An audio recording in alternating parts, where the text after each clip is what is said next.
नमस्कार स्वागत करुछि आम चैनल आम धर्म आम संस्कृति को। आज आम शुणिबा संत तुलसीदास द्वारा रचित श्री रुद्राष्टकम रो अर्थ संपूर्ण ओडिया रे। रुद्राष्टकम श्लोक 1 रो अर्थ।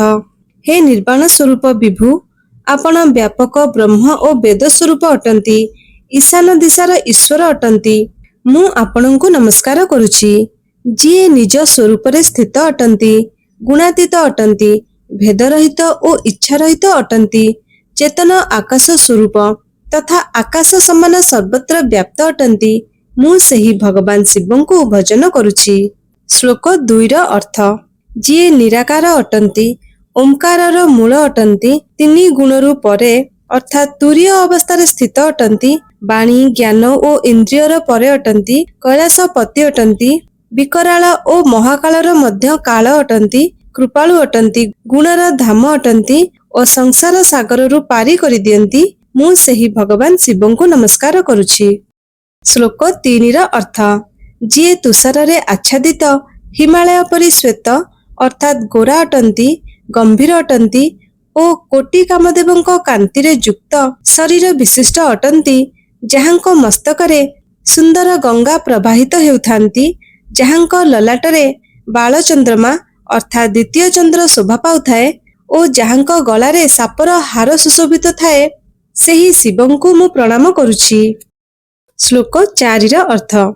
जहांक कानरे कुंडल हलुथाए, जी सुंदर भ्रुलता और विशाल नेत्र विशिष्ट अटंती, जहांकर मुख प्रसन्न और कंठ नीलवर्णर अटे, जी अत्यंत दयालु अटंती, जी व्याघ्र चर्मर वस्त्र पिंधि थांती और मुंडमाल को धारण करिथांती, सेही समस्तंकर नाथ और कल्याणकारी प्रिय शंकर भगवान को मु भजन करुछि। श्लोक 5 रो अर्थ।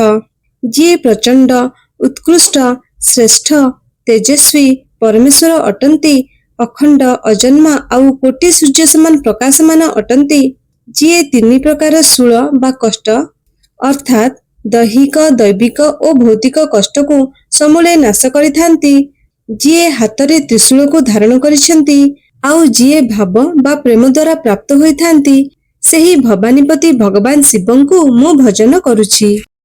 श्लोक 6 रो अर्थ। जी समस्त कलारु परे अटंती, कल्याणकारी अटंती, कल्पर अंत करिथांती अर्थात प्रलय करिथांती, स्वजन मानंकु सदा आनंद प्रदान करिथांती, त्रिपुरासुरर शत्रु और तार विनाशक अटंती, सच्चिदानंद स्वरूप अटंती एवं अज्ञान तथा मोह को हरण करंती। हे मन्मथंक शत्रु प्रभु, आपण मो उपरे प्रसन्न हुंतु। श्लोक 7 रो अर्थ। जेते पर्यंत मनुष्य उमानाथ शंकरंकर चरण कमलर भजन करि नाही, सेते पर्यंत ताकू ना तो ए लोकरे आउ ना परलोकरे सुख शांति मिली थाए, आउ नाही तार संताप नाश होई थाए।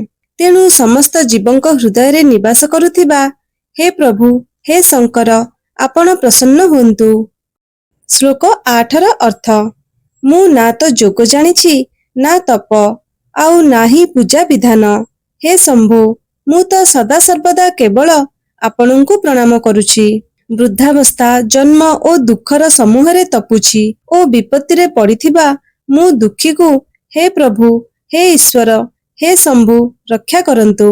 फलश्रुति भगवान शिवंकर प्रसन्नता पाई ब्राह्मण तुलसीदासଙ୍କ द्वारा रचित एही रुद्राष्टकम को जेउ भी मनुष्य भक्तिपूर्वक पाठ करंती, तांको उपरे भगवान शंकर सदा प्रसन्न रहिथांती। इति श्री रुद्राष्टकम संपूर्णम।